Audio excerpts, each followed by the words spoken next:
महाराष्ट्र सरकारच्या महाराष्ट्र देवस्थान इनाम निर्मूलन अधिनियम 2026 या प्रस्तावित कायद्याविरोधात आज बीड शहरात सकल वारकरी समाज व मंदिर संरक्षण समितीच्या वतीने वारकरी, भाविक, श्रद्धाळू आणि हिंदू धर्मप्रेमींनी जोरदार आंदोलन छेडलं।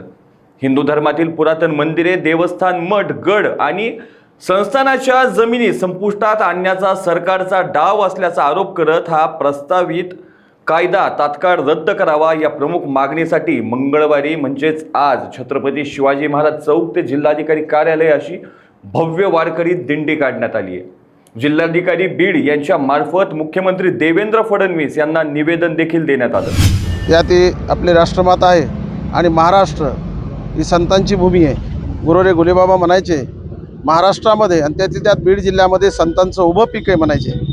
आणि मठ, मंदिरं, गड वगैरे संस्थान अशा पद्धतीचे भरपूर आपल्या बीड जिल्ह्यामध्ये आणि संपूर्ण महाराष्ट्र आणि देशामध्ये मंदिरं आहेत, संस्थान आहेत आणि त्यांना जमीन आहे।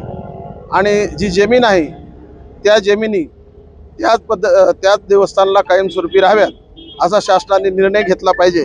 दुसरे निर्णय घेऊ नयेत आणि दुसरे जर निर्णय घेतले तर मठ, मंदिरं वगैरे हे व्यवस्थितपणाने जे सध्या चालतात तर त्यांना सगळ्या अडचणी निर्माण होण्याची शक्यता आहे। आणि त्या अडचणी निर्माण जर झाल्या तर महाराष्ट्र ही संतांची भूमी जी आहे ही म्हणता येणार नाही का। त्याचं कारण आहे की त्या संस्थांवर कोणी चालवण्यासाठी, संस्थान चालवण्यासाठी त्याच्यानंतर ज्याला आपण काय म्हणतो विद्यार्थी वगैरे ठेवले जातात। वारकरी संप्रदायामध्ये वारकरी शिक्षण संस्था वगैरे त्याच्यावरती त्या चालतात। तरी अशा जे काही देवस्थानच्या विरोधात वगैरे काही निर्णय घेतले चाललेले आहेत असं ऐकलेलं आहे।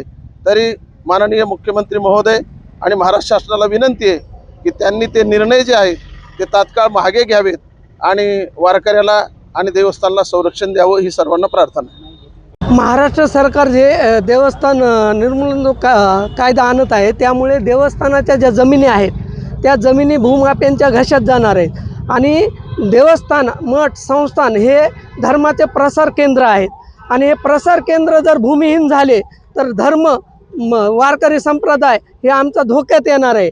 म्हणून आम्हाला वारकरी संप्रदाय आणि हिंदू धर्म वाचवायचा असेल आणि तर आम्हाला मंदिरं वाचवावे लागतील आणि मंदिरं जर भूमिहीन झाले तर धर्म धोक्यात येणार आहे। त्यामुळे आम्ही हे महाराष्ट्र शासनाने जो काही GR काढलेला आहे आणि जे काढणार आहे, जो कायदा आणणार आहेत त्यामुळे तो धर्माचे जे केंद्र आहेत, मंदिरं हे जे भूमिहीन होणार आहेत तो कायदा जो आहे तो रद्द करावा म्हणून आज आम्ही इथं मोर्चा काढलेला आहे। आज थोडक्यात मोर्चा काढलाय, काय इशारा असेल सरकारला याच्यानंतर कशा पद्धतीने तीव्र आंदोलन असेल? सर, आज हे महंत संतांनी आज निषेध म्हणून थोडक्यात जे आज दिंडी यात्रा काढलेली आहे यानंतर जर सरकारने त्यावर जर निर्णय घेतला नाही आणि तो शासन निर्णय GR रद्द केला नाही तर हे संत महंत कीर्तनातून याचा प्रचार करणार आणि त्याच्याहून सरकारचा निषेध करणार आणि त्या कायद्याचा विरोध करणार आणि हे आंदोलन यापुढे मोठ्या प्रमाणात उभं राहणार।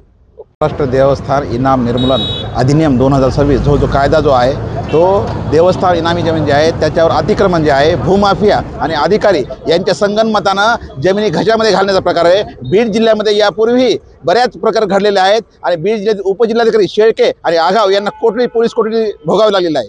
त्यामुळे या संत महंतांचं आणि सर्वांचं असं म्हणणं आहे की देवस्थानं ही वाचली पाहिजेत, देवस्थान घशात भूमाफियांची गेली नाही पाहिजेत। आणि जेव्हा देवेंद्र फडणवीस किंवा सरकार हिंदू धर्म म्हणतं, राम मंदिर म्हणतं, मग लहान सहान जी मंदिर आहेत त्याच्यावर अतिक्रमण काय? त्यामुळे आज या ठिकाणी केवळ संत महंतांच्या उपस्थितीमध्ये प्रशासनाला इशारा देण्यासाठी दिंडी मोर्चा काढलेला आहे। भविष्य काळामध्ये प्रत्येक ठिकाणी रस्ते जाम केले जातील, लोक रस्त्यावर उतरतील आणि प्रशासनाची गंभीर दखल घ्यावी असं आमचं म्हणणं आहे। देवस्थानावरती अनेक अतिक्रमण देखील आहेत, अनेकांनी जे बळकावलेल्या जागा आहेत त्या संदर्भात देखील संरक्षण दिलं पाहिजे अशी देखील मागणी होती। नेमकं काय? गेल्या कित्येक वर्षापासून जर आपण पाहिलं तर देवस्थानावर मोठ्या प्रमाणात अतिक्रमण झालं, मात्र स्थानिक राजकीय पुढारी आणि अधिकारी यांनी संगनमताने त्यांनीच देवस्थानाचे काबीज केलेले आहेत, अतिक्रमण त्यांचेच आहेत। त्यामुळे आपलेच वोट या नावाने प्रशासन आणि पुढारी कुठल्याही प्रकारचा हस्तक्षेप करत नाहीत, कारवाई करत नाहीत।